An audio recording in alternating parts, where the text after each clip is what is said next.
पर सवार हो जाई। थोड़ी देर ला बघवा के छोड़ द हम वही पर सवार हो जाई।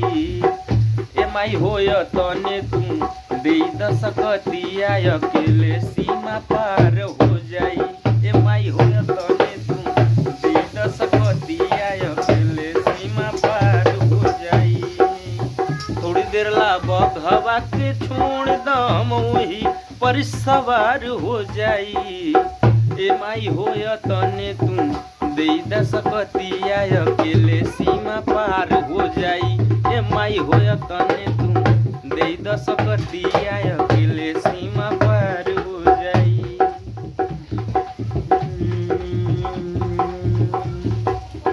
ढेर दिन से कइले बा आतंकवाद जाल में, ढेर दिन से कइले बा आतंकवाद जाल में।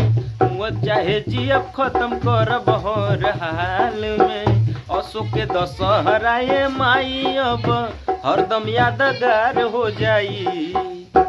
अशोक के दशहरा ए माई अब हरदम यादगार हो जाई। ए माई होय तने तू दे द सकतिया अकेले सीमा पार हो जाई।